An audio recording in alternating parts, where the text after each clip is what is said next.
Once again, it's on. A new episode of Sneaker Battle from Home is upon us. I am your host, Tony Mui, and today we are putting two OGs in the sneaker space against each other. In one corner, we have Drew Hammell, aka NikeStories, and in the other corner, we have the founder of sneaker history, Engvall. And of course, my guy Jose is here to be the neutral party and provide us with some secondary market prices. This is just to give you guys some context on how these shoes either appreciated or depreciated over time. You guys have been collecting sneakers for so long. Exactly how many years have you guys been collecting sneakers? I guess I started in the late 90s when I was working at the Athlete's Foot and Foot Locker in high school. So that's when I really started learning all about some of the greatest sneakers ever, and wore the crap out of them in the late 90s into college, and was smart enough to keep a few of them all these years in some old crates. My first pair of shoes that was like a real shoe was a Nike Air Gone from like 92 or 93. That's the first pair that I like bought with my own money, still have to this day. But honestly, like sneakers somehow was like a family thing all the way back, because my parents saved my very first pair of like Pro Wings. They're like, you know, a size 2 or whatever. So I don't know. It's just been a thing for me like ever since. Let me break down the rules real quick. The rules are simple. This is a 5-round battle. Each round will be a different category. Both competitors will show their shoes at the same time on the count of 3. With that said, let's jump right into it. Round 1, show off your best NBA point guard signature shoe. 3, 2, 1, show. Okay, I see what you guys are working with. I like it. All right, we'll start off with you, Drew. So this is the OG, the Air Zoom GP, Gary Payton signature model. This is one that I got when I worked at Foot Locker. Wore it to death. It has this cool monkey paw here on the medial for ankle support. And you can even see the Zoom Air inside here. Yeah, it fell apart last year. So there's the Zoom Air in the forefoot and the heel. What year is that from? This is from 99. Wow, incredible piece of history right there. All right, Nick, what are you working with? I pulled out the Reebok Question. This particular colorway is a 2006 undefeated collab. I think there's 60 pairs of this one made. Iverson's my guy. I'm a huge Reebok Question collector, so this was just kind of one of the rare ones. And you can see the tongue has the quote from Iverson that says, "There's going to be 1 million people that love Allen Iverson. There's going to be 1 billion people that hate Allen Iverson. Concentrate on the ones that care about you and keep stepping." Wow, 60 pairs? Is that a friends and family shoe? These were the first like collaboration Reebok Question that ever existed. So Undefeated Los Angeles released all 60 pairs in store of this one. And there's a black pair that released in 2007 that released at Undefeated Las Vegas. And that one is actually limited to 48 pairs. But they were released, but definitely not very many of them around. Wow, okay. Jose, talk to me. I'll start with you, Drew. It's looking like your pair goes around for 200, but that is looking at the 2019 re-release they did. So with the pair that you have being OG, it's kind of hard to put a price tag on that. Probably say it's priceless, or WTP, whatever somebody's willing to pay for it. So that's about the price range for your shoe. Nick, let's go for yours. Yours is looking like a big gap between the price range. I'm finding some for 500 and 2,500. So it's hard to pinpoint that. Again, WTP, whatever somebody's willing to pay for that. Don't think you're ever going to sell those. It seems like you've got a nice story behind those, especially if there's so many limited pairs. Resale price means nothing in this battle. It's really up to the viewers, whatever they decide. Whoever they decide wins this battle is up to them, whether the prices sway you or not. It's really on you. But before we move on to the second round, do you guys have any honorable mentions? I figure I'd show the other pair. Wow. Sheesh. So honestly, this is like my favorite Question, probably, other than like the true OGs. Like this is just one of the coolest ones because it was the first time that they did anything different on a lace stays. So it says "answer" on there, and then it's got the same quote on the tongue, the Liberty Bell. Obviously, me being in California, like, you know, Undefeated is one of the top stores around. So really cool. Like one of those things that I'll never let go of. Is just too sentimental for me. You know, the Penny Hardaway too. my favorite penny model. This is not the original. This is from, I think these came out 2016, early 2016. I didn't get them as a kid, so I had to pick them up when they came out. Sweet. All right. Moving on to round 2. Show off your best discount find. 3, 2, 1, show. Ooh, I like this. Nick, we'll start off with you. This is a Chicago Bears colorway of the D Rose 3. And inside each tongue, there's a founded 1919 from Chicago Bears, and then you can see the helmet in here. These never actually released to the public, but out here in Southern California, about the time that shoe came out, there was a lot of Adidas tent sales. And if you went on the first day, it would be like $35 a pair. If you went on a Saturday, like say they did Friday, Saturday, Sunday, Friday would be like $35 a pair, Saturday would be $30 a pair, Sunday would either be $25 or $20 a pair. So I picked these up for $30 on one of those tent sales. I got a bunch of Adidas. I'm a big D Rose fan. He would have been right there with me in that first round with the point guard shoes, but this one was a pretty crazy steal just because I'd never seen him in person before, and they just happened to be sitting there in a pile of shoes for $30. This is the Nike Mako 150X stove. Here's the original East Bay listing to prove it. So these came out in like 93, 94, I believe. I found these last year. I was down in West Virginia for work, for my regular job in Vienna, West Virginia. And I was in a Dunham Sports, and I just walked in and found these in a pile of old shoes. So I assume these were sitting in that box or bin or whatever for, I don't know, 25, almost 30 years. This is a dead stock shoe. It's a turf trainer that a lot of college and NFL players used to wear. It's even got the original tag here. I got these for $2.11. Wow, big flex. That's awesome. Dead stock pair here, $2.11. Damn, they have Starbucks drinks that cost more than that. All right, Jose, talk to me. Nick, I'll start with you this time. It's looking like the D Rose Chicago Bears edition is going for around $350. Obviously, for the price you got it for, massive margin there. But again, I doubt you'll sell that one. Drew, very hard to find. Very, very hard to find. But I did find one pair going for $70, which definitely on the low end, but it's just because I don't think people are ready for it yet. It's like, you know, maybe on somebody's foot, maybe it'll blow up one day, but maybe you're the person to do that. But $70 right now might be $700 next year after the show. You never know. Drew and I are probably two of the few people in the entire world that would never have thought of even passing on that shoe. Like, no matter if it was $50 or $100, he would have been like, yep, that's going home with me. It's a piece of history. Yeah, exactly. That's awesome. Before we move on, do you guys have any honorable mentions? The AirTech Challenge 2, not an original. These were the 2015 release.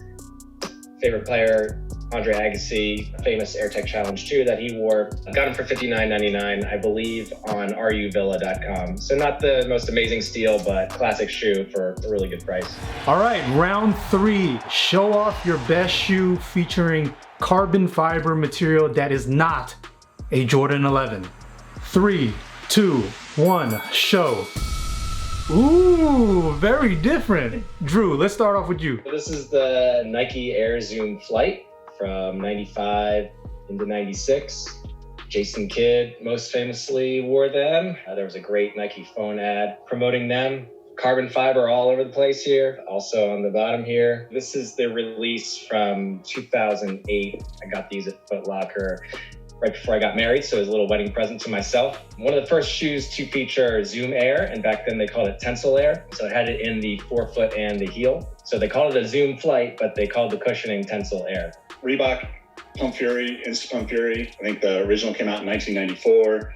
You know, you can kind of see like it's just a massive carbon fiber plate on the bottom of the shoe. One of my favorite shoes of all time, just because it's so obscure, so weird, so just outside the box thinking. If you think of like the other stuff that was coming out around that time, everything was very traditional compared to this weird pump wrap thing around the shoe. You know, it's designed by Stephen Smith, who is doing Yeezy stuff now and has done like countless shoes in, you know, over the course of the last 30 years. This is a retro from a couple years ago, but yeah, this is one of my favorite shoes and just in any colorway. And I just always kind of love that carbon fiber on the bottom of it. So actually, both of these are really neck and neck. It's looking like both the resale average on these is about 115. So call it even on those for Drew and Nick. Moving on to the fourth round, the penultimate round. Show off your best foam POSITE, flight POSITE, anything in the POSITE family. In 3, 2, 1, show. Ooh, shiny things. Let's start off with you, Nick. So this is Air Flight POSITE 3. It was also known as the Platinum POSITE, 2002, I think, maybe 2003 after the first of the year. But basically, this is the Battlegrounds colorway. It was super limited. There was only like 2,800 pairs back then. It came with like a little tag that even said that it was limited. It has this New York City kind of stitched into it. Back then, Nike did a whole campaign around Battlegrounds. So this was kind of the pinnacle shoe of that whole collection. And honestly, it's just one of those crazy shoes. Like when you look at it, you just can't really fathom that it's a sneaker, in my opinion. It's just bananas. Also, to go back to our last round, huge carbon fiber piece on it is one of my favorite pieces to it. So, all right, Drew, what are you working with? So when you said we got to show a foam POSITE, I got to go back to the OG. Again, this is not the actual OG. This is the retro. This is the 20th anniversary retro, 2017. Around this time, back in late March, early April, where Mike Bibby and a few other guys on the Arizona Wildcats rocked foams for the first time on their way to the national championship. And then Penny Hardaway started wearing them a few weeks later in the pros. It's the royal blue colorway. It's my favorite one. Got that clear sole on the bottom, translucent here on the bottom with the logo there and on the heel. So definitely my favorite colorway and the one that kicked it all off. Drew, are the rumors true? Are foam POSITEs uncomfortable? For me, yes. I think for most people they would agree, but you see some people hooping in them because they're definitely a solid shoe to wear. So, but overall, yeah, I think they're pretty uncomfortable. Okay, all right, Jose, talk to me. Nick, looks like I found that one for 150. I think most people that are buying those are hooping in them and not really wearing them like on the streets. So definitely a good pickup. So for that one, it's looking like $250 on average for resale. Again, a really hard shoe to find. I don't think people really know about that yet. There is another pair I found for $790, but that's not the Platinum edition. It is a Battlegrounds version, but not the one that you have. Nick, you have great variety in shoes. You know, you're not just showing off the general hype stuff, which that's what this show is all about. We want to learn more about sneakers that we don't get to see often. So shout out to you for that. Also, appreciate it. Yeah, no doubt. Drew, maybe you could tell us the story of why you call yourself NikeStories. It started in, it must have been 2012, 2013 when Instagram was really getting popular. I had a small collection of sneakers, but more so I had a bunch of old magazines and catalogs, East Bay, Slam, Sports Illustrated. So I really just started posting pictures of the shoes that I liked and telling a little story about them and the heritage and history of the shoe. So I remember posting a picture of the Monarch, the Air Monarch, and Complex Sneakers reposted it, and I got like 500 followers that night just of me wearing a Monarch sneaker. This is the final round. This round is called Battler's Choice. Anything that you guys want to show off to go against each other, now's the time to do so. In 3, 2, 1, show. Oh! So this is the Air Jordan 11 Concord, obviously not the original from 95. It is the first retro from 2000. It is the first pair of Jordans I was ever able to get. The shape is amazing and that sole is incredible. The very yellowed sole. These I've worn a ton and have been able to keep in pretty good shape. So yeah, I got them my freshman year of college when I was at Rutgers University. All right, so this is the Air Jordan 3 Georgetown Hoyas player exclusive. Obviously, the Jordan 3 is a classic, probably my favorite Air Jordan of all time. This particular colorway was only available to Georgetown Hoyas team or facility managers and those types of people.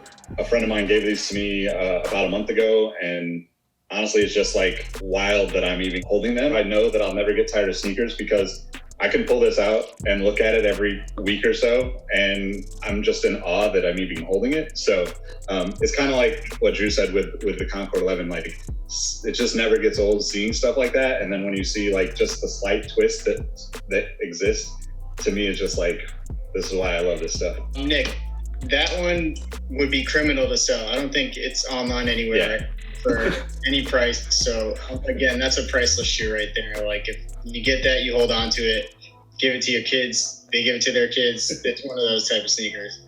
For Drew, that 2000 pair with the 23 on the back is averaging around $450. Amazing pair of shoes, obviously. I had a pair when I was a kid, way back in the 90s. And again, I still love that shoe and went tooth and nail to get a couple pairs last year when they did the retro release. So great shoe, both good picks. Before we close it out, do you guys have any honorable mentions? Oh. This is the Kubo 15. The box, it's a massive box. So they come in this special bag here, satin bag. This was my first gift from Nike a few years back. So as you see, there's a blue and a red. I don't know how many pairs there are, and because they're 15s, which is not one of the most popular Jordans, I don't think the resale is that much for them. But obviously a very beautiful shoe, I think, design-wise. They redid the 15, obviously, with the zippers here, and they redid the upper. A lot of beautiful features about the shoe. So just a shoe I'm never gonna sell, and I haven't even worn them yet because I think they're just a great collector's item. All right, so since it's dunk season, this is my favorite dunk of all time, Tiffany dunks. This is actually my third pair. Being from the Bay Area, like skateboarding, or from Sacramento and then living in the Bay Area most of my life, skateboarding, Diamond Supply Co. is kind of like the guys in the skate world for us, right? Like all those like old school skaters came up, and Nick kind of came up with them under their wings and created one of the, I would argue, one of the best looking shoes ever. And yeah, this is I mean, you could tell they're all creased up. I just love wearing them, and just one of my favorite shoes. All right, well, there you guys have it. That concludes another episode of Sneaker Battle from Home. Guys, before we get out of here, where can some of the viewers check out your work? So I'm NikeStories on Instagram. You can find me at Nick Engvall everywhere. That's right, Google him. Jose, what should the viewers do? It's up to them. I think they've got a tough job this time, going back and forth with these two guys. Again, thank you for being on, and good following you guys, and let's keep it going, man. There you guys have it. Hit the thumbs up, leave your votes in the comments below, and we'll see you guys on the next episode. I'm out of here. Peace.